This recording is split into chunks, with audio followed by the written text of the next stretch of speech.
गुरुभ्यो नमः। लाल किताब ग्रजेता पंडित रूपचंद जोशी जी के चरणों में शत शत कोटि कोटि वंदन। नमस्कार दोस्तों, मैं मनु शर्मा अमृतसर से एक बार फिर से आपका स्वागत करता हूं आपके अपने YouTube channel that book lover में। और दोस्तों, आज हम चर्चा करने वाले हैं गुरु भाव नंबर 9 के ऊपर कि जब भाव नंबर 9 में गुरुदेव विराजमान होते हैं तो अपना क्या शुभ और अशुभ प्रभाव दोस्तों जीवन में दिखाते हैं। चलिए आइए दोस्तों शुरू करते हैं भाव नंबर 9 के शनिदेव को।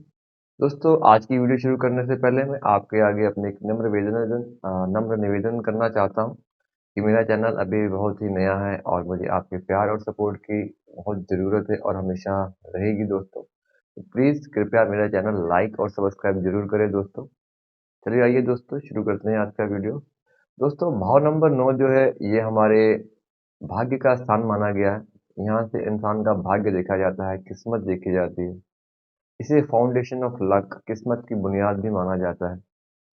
भाव नंबर 9 को जो है लाल किताब के अनुसार बृहस्पति का पक्का घर माना गया है। और कालपुरुष कुंडली के अनुसार भाव नंबर 9 में बृहस्पति देव की धनु राशि भी दोस्तों आती है। तो यहाँ पर बृहस्पति का अपना एक बहुत ही विशेष प्रभाव है और यहीं से जो है बृहस्पति के सारे प्रभावों को देखा जाता है। ये जड़ जो है ये बृहस्पति की जड़ मानी गई। किस्मत की भी जड़ यही है, हमारी भाग्य की। दोस्तों, भाव नंबर 9 जो है ये हमारे बुजुर्गों का भी घर माना गया है। बुजुर्गों का कारक मतलब घर में बुजुर्गों की हालत जो है यहीं से ही देखी जाती है। बृहस्पति जी जो है हमारे जीवन में हमारे बाप दादा सोना किस्मत का मालिक है। इसी तरह से भाव नंबर 9 जो है यहाँ से हमारे बुजुर्गी जो संबंध जो विचार है जो बुजुर्गों की हालत है वो भाव नंबर 9 से ही विचार करके देखे जाते हैं दोस्तों। और भाव नंबर 9 से दोस्तों तीर्थ यात्राएं भी देखी जाती हैं। यदि भाव नंबर 9 में अशुभ ग्रह बैठे हों, बहुत ही अच्छे ग्रह बैठे हुए हों, तो जीवन में तीर्थ यात्राओं का लाभ भी बहुत मिलता है। ऐसा जातक जो है जीवन में तीर्थ यात्राएं भी बहुत करता है। भाव नंबर 2 में और भाव नंबर 9 में जब आपस में बहुत ही अच्छे शुभ ग्रह मिल रहे हों, तो यात्राओं से लाभ होते हैं और जीवन में बहुत ही अधिक और तीर्थ यात्राएं और अच्छी यात्राओं का अवसर मिलता है दोस्तों। दोस्तों, बात करते हैं धर्म की, तो भाव नंबर 9 से हमारा धर्म भी देखा जाता है। इसे धर्म भाव भी कहा गया है। और जो यहाँ पर बैठे हुए शनिदेव हैं वो इन्हीं सब चीज़ों पर जो है अपना प्रभाव दिखाते हैं। भाव नंबर 9 से जब हम बात करते हैं जीवन में तरक्की की, तो यहाँ पर शनिदेव जो है ये एक बहुत ही धीमी गति के ग्रह हैं। तो ऐसा व्यक्ति जो है तरक्की तो जरूर करता है लेकिन बहुत धीमी रफ्तार के साथ, कछुए की रफ्तार की तरह जीवन में ऐसा आदमी तरक्की करता है। मतलब कि तरक्की की शर्त है लेकिन बहुत ही धीमी गति के साथ, क्योंकि शनिदेव जो है यहाँ पर भी बैठते हैं उस भाव से संबंधित फलों को थोड़ा स्लो कर देते हैं या धीमा कर देते हैं, बढ़ा देते हैं। मतलब देरी के साथ में आदमी के जीवन में तरक्की होती जरूर है। दोस्तों, यहाँ पर शनिदेव बैठ करके इंसान को धर्म के प्रति कई बार मन में क्वेश्चन खड़े कर देते हैं कि हमारा जो धर्म है या उनके प्रति कहीं ना कहीं सवाल मन में जरूर आते हैं। और ऐसे जातकों के कई बार जीवन में कई संशय देखने में आते हैं जब शनिदेव अशुभ के हों, शुभ होकर के ना बैठे हुए हों, तो ऐसे जातक जो है कहीं ना कहीं अपने जीवन में धर्म परिवर्तन भी कर लेते हैं। मैंने अभी जस्ट थोड़े दिनों पहले एक कुंडली देखी थी, तो वहां पर शनिदेव नवम भाव में बहुत ही अशुभ होकर के बैठे हुए थे। तो पहले तो ऐसे जातक ने खुद अपने धर्म के प्रति बड़े मतलब कि अच्छे विचार व्यक्त नहीं किए। उसके मन में संशय रही कि हमारे देवी देवता हैं, हमें फल नहीं देते हैं, हम इतनी पूजा पाठ करते हैं, मतलब कि ये क्वेश्चन मार्क लगाते हैं। और इस तरह के शक की मन में विचार ला करके जो है उसने अपने धर्म का त्याग कर दिया और क्रिश्चियन धर्म को अपना लिया। तो यहाँ पर जब शनिदेव बहुत ही ज्यादा अशुभ होकर के बैठ जाते हैं तो कहीं ना कहीं ये अपने जीवन में धर्म परिवर्तन के योग भी दोस्तों ला देते हैं। और फिर उस जातक ने अपने धर्म परिवर्तन के साथ साथ जो है और भी अपने कई फैमिली मेंबर्स का धर्म परिवर्तन कराया और उनका भी करवाने में लगा हुआ है। तो इस तरह के ये अनुभव मैंने अपने जीवन में भी देखे हैं दोस्तों। और दोस्तों, जब यहाँ पर शनिदेव बहुत ही अच्छे होकर के बैठे हुए हों तो फिर ये जीवन को जो है बहुत ही अच्छी तरफ लेके जाते हैं। जीवन में शनिदेव संन्यास के, वैराग के, विरक्ति के कारक भी हैं। तो यहाँ पर लाल किताब के अकॉर्डिंग भाव नंबर 9 में शनिदेव को त्यागी गुरु भी कहा गया है। कि जब ऐसा जो शनि है जो भाव नंबर 9 में अच्छे गुरु के साथ संबंध बनते हैं, अच्छे चंद्रमा के मतलब संबंध बनते हैं, तो ऐसा व्यक्ति जीवन में बहुत ही बड़ा सन्यासी या बहुत ही बड़ा त्यागी संत महात्मा भी बन सकता है। और ये देखा भी गया है। लाल किताब में एक वर्णन है कि जब 12वें भाव में गुरुदेव विराजमान हो और शनिदेव 9 इंच हाउस में हो, तो ऐसी अवस्था में ऐसे व्यक्ति के पास धन दौलत की कमी ना होगी। लेकिन अब ऐसे व्यक्ति को जो है धन दौलत का कोई लालच ना होगा, वो धन दौलत पे पेशाब की धार मारने वाला होगा। मतलब कि अब उसे धन दौलत से कोई लालच या मोह ना होगा। मतलब ऐसा व्यक्ति जो है सन्यासी और धार्मिक प्रवृत्ति का भी होगा दोस्तों। तो दोस्तों यहाँ पर बात होती है कि हर ग्रह के दो पार्ट होते हैं, एक अच्छा पार्ट और एक बुरा पार्ट। दुनिया में हर चीजें दोस्तों दो बताई गई हैं। जैसे मान लीजिए कि दुनिया में हर चीज का कोई ना कोई एक पहलू होता ही है। जैसे सुख है तो दुख है, सर्दी है तो गर्मी है, जन्म है तो मृत्यु है, लाभ है तो हानि है, यश है तो अपयश है।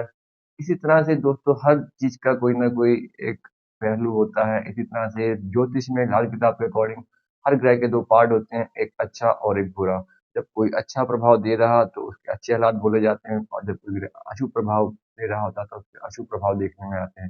इसी तरह से अब शनिदेव बैठ करके भाव नंबर 9 में हमारे इन सभी चीजों में जो है अपना प्रभाव दिखाते हैं दोस्तों। दोस्तों आगे वर्णन करते हैं लाल किताब का, जिसमें लिखा गया है कि जागीर मालिक और भारी कबीला 3 पुश्त तक चलता हो। जब भाव नंबर 9 में शनिदेव विराजमान हो और बहुत ही शुभ होकर के बैठे हुए हों, ऐसे व्यक्ति की जो है बड़ी जागीरों का मालिक बताया गया है और बड़े परिवार का मालिक बताया गया है। ऐसे व्यक्ति का जो माता-पिता का सुख सागर का अरसा है वो काफ़ी लंबा होता है। माता-पिता की आयु भी जो है बहुत लंबी होती है, माता-पिता का बहुत लंबी आयु तक साथ होता है। और ऐसा आदमी जो है बहुत ही सुखिया होता है, सारी उम्र जो है 3 पुश्त तक का साथ मिलता है। मतलब कि ऐसे व्यक्ति के जीवन में जो है 3 पीढ़ियों का साथ देखने में मिलता है। दादा, बाप और बेटा, या कहें कि बाप, दादा और पोता, तीनों का संगम या समागम अपने जीवन में देखा जाता है। तीनों ही जो है बड़ी अच्छी उम्र के साथ-साथ जीवन में सुख भोगते हैं।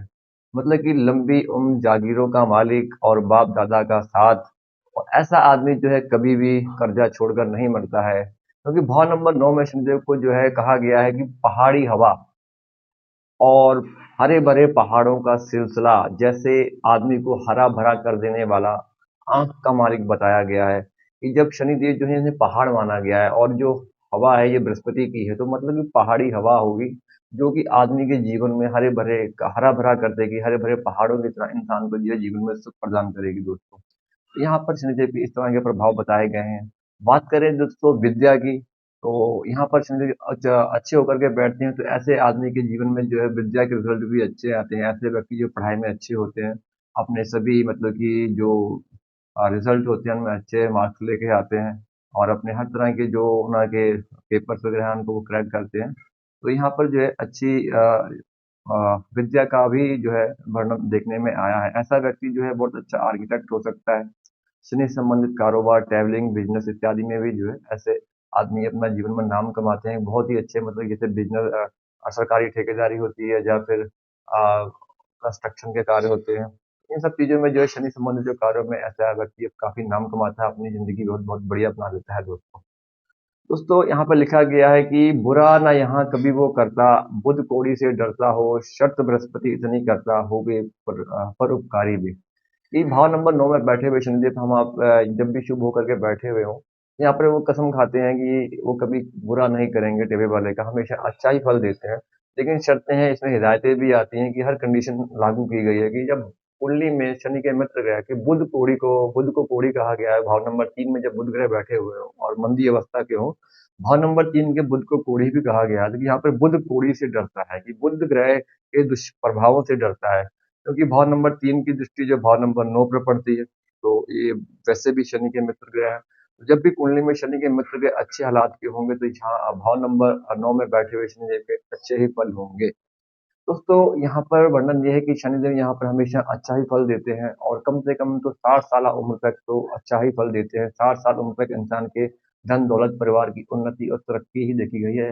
अव्वल तो यहाँ तक लिखा गया कि सारी उम्र ही अच्छा फल देते हैं। पर शर्त इतनी है कि ऐसा व्यक्ति परोपकारी भी हो, मतलब कि परोपकार करने वाला हो, धर्म को मानने वाला हो, धर्म कर्म को जानने वाला हो, अपने धर्म पे आस्था विश्वास रखने वाला हो। ऐसा व्यक्ति अपने जीवन में हमेशा उन्नति करता है, तरक्की करता है। क्योंकि भाव नंबर 9 जो है ये बृहस्पति का घर है, धर्म का घर है। तो जितना इंसान यहाँ पर धर्म कर्म करेगा, तो उतना ही शनिदेव की जो है यहाँ पर शुभ फल देंगे ही देंगे, और शुभ होने शुरू हो जाएंगे। तो एक तरह से भाव नंबर 9 के शनि की रेमेडीज भी है कि आप अपने धर्म पे विश्वास रखें, और अपने धर्म को मानते रहें, और अपने धर्म के कार्यों पे हमेशा संलग्न रहें, परोपकार करते रहें, ताकि भाव नंबर 9 में बैठे हुए शनिदेव हमेशा आपको अच्छा फल देते रहें दोस्तों। दोस्तों शनि मालिक है आंख शुक्र का, चारों तरफ ही देखता हो। लेकिन जब शुक्र बैठा भाव नंबर 2 में हो, तो उसकी जो ताकत है वो 7 गुना बढ़ जाती है। यहाँ पर एक वर्णन है शुक्र के लिए कि फिर दोबारा वही बात आ जाती है कि जब भाव नंबर 9 में शनि विराजमान हो, यदि शुक्र और बुध जो है 6 या 7 भाव में बैठे हुए हों, अच्छे घरों में बैठे हुए हों, क्योंकि 6 और 7 दोनों ही बुध के घर हैं। तो यहाँ पर अगर बुध शुक्र का उनको साथ मिल जाता है, या यहाँ पर बुध शुक्र ग्रह बैठे हुए हों, तो यहाँ पर शनिदेव का जो अपना प्रभाव है बहुत ही शुभ हो जाएगा। ऐसे में ऐसे आदमी के पास धन होगी, अमीर खानदान से होगी, अमीर परिवार से होगी दोस्तों। और जब भाव नंबर 2 में शुक्र बैठ जाए, तो अब यहाँ पर शनि की जो ताकत है वो 7 गुना या 9 गुना और बढ़ जाती है, जिसके एवज में अब ऐसे व्यक्ति के जीवन में धन, दौलत, जर, जोरू और ज़मीन, मतलब जो है कि बहुत ही अच्छे हालात देखने में मिलेंगे, जागीरों का मालिक बनता चला जाएगा। धन दौलत के लिए जो है ऐसे आदमी की जो धन दौलत है, उसके लिए शनि बहुत ही अच्छा प्रभाव जीवन में दिखाते रहेंगे और ऐसा आदमी जीवन में काफ़ी तरक्की करता चला जाएगा दोस्तों। दोस्तों भाव नंबर 9 के शनि के वक्त कम से कम 3 मकान बनाने के लिए बताया गया है कि ऐसा व्यक्ति अपने जीवन में कम से कम 3 मकान बनाता है, और जब तीसरा मकान बनाता है तो वो तीसरा मकान उसके दुनिया से चले जाने की समय की ओर इशारा करते हैं कि तीसरा मकान बनाने के बाद अब आदमी की आयु का भरोसा नहीं रहता है। तो यहाँ पर से मतलब कि दुनिया से चले जाने का वक्त बताया गया है। इसलिए जो है तीसरा मकान आप ऐसे में जो है ना ही बनाएं या ना ही बनाने की हिदायत दी गई है। तो भाव नंबर 9 में जो है शनि को कलम बिठाता भी कहा गया है। भाव नंबर 9 के शनि के वक्त घर में रखा हुआ कोई रखा हुआ पत्थर या गड़ा हुआ पत्थर जन्म से ही ये शनि के शुभ निशानी का प्रतीक होगा या अच्छे शनि के प्रभाव का संकेत होगा दोस्तों। दुश्मन ग्रह जब भाव नंबर 3 में बैठे हुए हों, सूर्य, चंद्र, मंगल, ये शनि के दुश्मन ग्रह बताए गए हैं, लेकिन अब जो है इनका कोई इतना खास बुरा असर देखने में नहीं आएगा। इनका भी जो है अच्छा ही प्रभाव देखने में आएगा। लेकिन यदि ऐसे समय में घर के अंदर जा करके कहीं स्टोर रूम होता है या कोई ऐसा कमरा होता है जहाँ पर अंधेरा हो, तो ऐसी जगह में अगर आप रोशनी कर देते हैं, रोशनदान निकाल लेते हैं, तो या उसे तोड़कर रोशनी का रास्ता निकाला जाता है, तो फिर जो है यहाँ पर शनि का प्रभाव या सूर्य शनि की जो लड़ाई है वो शुरू हो जाती है, जिसके कम से कम 2-3 साल के अंदर अंदर ऐसे आदमी की बर्बादी होनी शुरू हो जाती है और मंदे प्रभाव देखने में आते हैं दोस्तों। जब सूर्य, चंद्र, मंगल जो है चाहे भाव नंबर 3 में हो और गुरु भी पंचम भाव में बैठा हुआ हो, तो अब ऐसे जातक के लिए लिखा गया है कि कुदरत की तौर से, प्राकृतिक तौर से अब ऐसे आदमी के साथ जिंदगी में कोई अप्राकृतिक घटना नहीं घटती है या कोई बुरा हादसा देखने में नहीं आता है। कुदरत जो है हेल्प करती है ऐसे व्यक्ति की दोस्तों। दोस्तों अब बात करते हैं शनिदेव के मंदे हालात के बारे में। ये मंदी हालात के बारे में क्या बताया गया है लाल किताब में। सबसे पहले बताया गया है कि ऐसा व्यक्ति जिसका शनि मंदे प्रभाव होगा, तो ऐसे व्यक्ति का जो सिर पर जो है, जो पेशानी है, हमारा माथा है, माथे पर बाल हो सकते हैं, माथे पर जरूरत से ज्यादा बाल होंगे। या जो पैर होता है, हमारे पैरों की जो पीठ है या पैरों के ऊपर भी अधिक बाल हो सकते हैं। तो पैरों की पीठ पर बाल होना, माथे पर बाल होना, ये शनि की मंदे असर की निशानी होगी दोस्तों। और किसी भी निर्धन व्यक्ति को या किसी भी व्यक्ति को ये ऐसा व्यक्ति लिखा गया है कि रात के समय अपने घर में ठहरने नहीं देता है। ऐसा व्यक्ति जो होता है बहुत ही मतलब कि अपनी साइकोलॉजिकली सख्त कह सकते हैं, इस तरह का टाइप का बंदा होता है जो हर समय अपने धन दौलत संपत्ति के बारे में सोचता रहता है। और ऐसा व्यक्ति किसी को रात को ठहरने नहीं देता। अगर किसी कारणवश ऐसे व्यक्ति के घर में कोई ठहर भी जाए, तो उसे ये रात भर यही डर रहता है कि ये कोई मेरी चोरी ना कर ले या कोई सामान लेकर ना मेरा उठाकर भाग जाए। इस तरह का कहीं न कहीं स्वभाव ऐसे व्यक्ति के देखने में आते हैं। और यदि भाव नंबर 2 भी खाली हो, तो अब ऐसा व्यक्ति जो है दुष्ट भाग्यवान कहा गया है, ऊर्ध्व रेखा का मालिक कहा गया है कि अब ऐसा व्यक्ति जो है मुर्दों का माल लूट-खसोट कर कर भी जो है धनवान हो जाएगा। ऐसे व्यक्ति के धन से जो है मुर्दे के माल की बू आती होगी, या ऐसा व्यक्ति जो है अच्छे-बुरे का ख्याल ना करके जो है किसी भी तरह से जो है धन अर्जित करेगा, और धन कमाने का ही उसका एक मेन फंडा होगा। धन जमा करने की ही उसकी प्रवृत्ति होगी दोस्तों। इस तरह के से जो है दुष्प्रभाव देखने में आते हैं।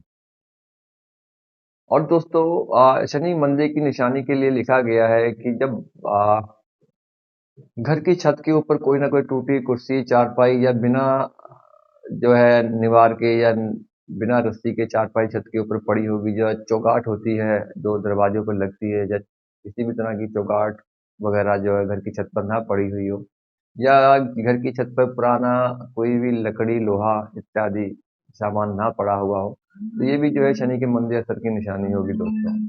तो भाव नंबर 9 के शनि के वक्त एक और खास हिदायत दी गई है कि जब स्त्री गर्भवती हो, बच्चा पैदा होने वाला हो, तो उस समय कोई भी मकान खरीदा ना जाए, या बना बनाया मकान ना लिया जाए, या बनाया ना जाए। नहीं तो ऐसा जो मकान होगा ऐसे समय में खरीदा गया, जो शनि ये जो मकान है उसके जो प्रभाव हैं बहुत ही बुरे होंगे। ऐसे समय में खरीदा गया मकान शनि की अवधि पर अपने पिता को मतलब कि जिंदा नहीं छोड़ेगा। तो इस तरह की ये खास बात लिखी गई है, तो इसे बहुत ही ध्यान में रखना योग्य बात है। और दोस्तों एक बात और बताई गई है जो यहाँ पर लिखी गई है कि भाव नंबर 5 के सामने भाव नंबर 9 पड़ता है। भाव नंबर 9 जो है यहाँ पर शनि जब विराजमान हो जाते हैं तो कहीं ना कहीं संतान के लिए थोड़े कष्टकर होते हैं, यानी संतान उत्पत्ति में जो है इंसान को विलम्ब हो सकता है, देरी हो सकती है। तो भाव नंबर 9 का शनि जब अशुभ होकर अगर बैठा हुआ हो, या जब राहु का साथ मिल जाए, या अशुभ ग्रहों का कारण अशुभ हो रहा हो, तो संतान उत्पन्न होने में बहुत देर होती है। देरी से जो है कहीं न कहीं ऐसे व्यक्ति के जीवन में औलाद का सुख मिलता है, बहुत देर के बाद औलाद कायम होती है। इसका एक तात्पर्य और है कि जब भाव नंबर 5 में शनि हो, तो 5 में शनि को बच्चे खाने वाला सांप कहा गया है, कि ऐसे व्यक्ति के जो बच्चे होंगे पेट में खराब हो जाते हैं, या पेट में ही मिसकरज हो गया, या जो भी है, तो ये चीजें देखने में आती हैं। लेकिन भाव नंबर 9 के शनि के समय दोस्तों जो है बच्चे जो है बहुत देरी से होते हैं, बच्चे को बाहर आने में बड़ी दिक्कत होती है। तो 5 के समय ये है कि बच्चा अगर बाहर भी आ गया, कायम हो गया, तो फिर भी बच्चे के जीवन के ऊपर संकट रहता है, क्योंकि यहाँ पर पानी का सांप बताया गया है। और सांप जो है कहीं भी जाकर बच्चे को डंक मार सकता है, या शनि जो है कभी भी बच्चे को उसके जीवन में कहीं ना कहीं संकट उत्पन्न कर सकता है, पंचम का शनि, और आपकी औलाद को कहीं ना कहीं जीवन में कष्ट दे ही सकता है। तो लेकिन जब भाव नंबर 9 का शनि होता है, इसका एक ही दोष होता है कि जब बच्चा पैदा होने में दिक्कत होती है, देर से होता है, या किसी विलंब के साथ कई खराबियां भी देखी गई हैं। लेकिन जब बच्चा पैदा हो जाता है तो उसके बाद में जो है ऐसे बच्चे के जीवन में कोई खतरा नहीं रहता है, कोई डर खौफ नहीं रहता है, क्योंकि नाइन्थ हाउस का जो शनि है इसे पहाड़ माना गया है। तो ये पहाड़ जो है बाहर आने में देरी जरूर लगा सकता है, लेकिन पहाड़ कहीं दूर भाग कर जो है आपके बच्चे को, संतान को जो है ढंग नहीं मारने वाला है, ना दबाने वाला है। तो यहाँ पर शनिदेव की ये शर्त है कि नाइन्थ हाउस के शनि के समय जब औलाद कायम हो जाएगी, वो हमेशा जिंदा रहेगी, और उस पर जो है शनिदेव का कोई दुष्प्रभाव देखने में नहीं आएगा। केतु पंचम के समय जो है औलाद के अच्छे सुख होंगे, कम से कम 9 लड़कों की तादाद बताई गई है, लेकिन आज के जमाने में जो है वो इतनी औलाद पैदा नहीं करता है, लेकिन फिर भी औलाद के जो फल है बहुत ही उम्दा होंगे दोस्तों। दोस्तों और खास बात लिखी गई है कि बृहस्पति और की चीजों से ऐसे व्यक्ति को लाभ होगा, जैसे सोना चांदी, सॉरी सोना, केसर या पीली रंग की वस्तुओं का कारोबार, और हवा से संबंधित कारोबार जो भी होंगे ऐसे व्यक्ति को लाभ देंगे। या चांदी की चीजों से या चंद्रमा से संबंधित बिजनेस कारोबार बजाजी के कारण से जो ऐसे व्यक्ति को लाभ होंगे। और यदि ऐसा व्यक्ति जब शनि अशुभ का हो, तो अगर शनि संबंधित कारोबार करता है, शनि से संबंधित जो चीजों के साथ जीवन में कोई भी बिजनेस या कारोबार का संबंध बनता है, तो वो अशुभ प्रभाव देंगी, या ऐसे संबंधित वस्तुओं में जो कहीं ना कहीं कारोबार में खराबियां दोस्तों पाई जाएंगी। ऐसा व्यक्ति जो है खुद बदला लेने वाला होगा, और अपनी औलाद को भी बदला लेने की नसीहत देकर जाने वाला होगा। दोस्तों जब भाव नंबर 4 में मंगल देव विराजमान हो, तो यहाँ पर शनि देव जो है बहुत ही बुरे फल देने वाले बन जाते हैं। अब भाव नंबर 4 का मंगल शनि देव को यहाँ पर जलाएगा, और यहाँ पर लिखा गया है कि अब ऐसा व्यक्ति जो है खुद एक प्लेगी चूहा होगा। प्लेगी चूहा होता है जो प्लेग की बीमारी फैलाता है। ऐसे व्यक्ति के जीवन जो है, आप तो खुद ही ऐसा आदमी अपने जीवन में संकटों से घिरा हुआ होगा, या खुद जो है अपने जीवन में दुखों का पुतला होगा, लेकिन दूसरों के लिए भी उसके जीवन में जो है, औरों के जीवन के लिए भी जो उसको खतरा होगा, या औरों पर भी ऐसा व्यक्ति जो भारी होगा। तो यहाँ पर बैठ करके जो है शनिदेव का प्रभाव बहुत ही खराब हो जाता है, जब मंगल भाव नंबर 4 में बैठा हुआ हो दोस्तों। ऐसी अवस्था में मंगल नंबर 4 के उपाय करने चाहिए, और जो हिदायतें दी गई हैं उन सभी का ध्यान रखना चाहिए। दोस्तों ये थी आज की कुछ जानकारी भाव नंबर 9 के शनि के ऊपर, और मैं आशा करता हूँ कि आपको जरूर पसंद आई होगी, और आपका प्यार और सपोर्ट मुझे इसी तरह से मिलता रहेगा दोस्तों।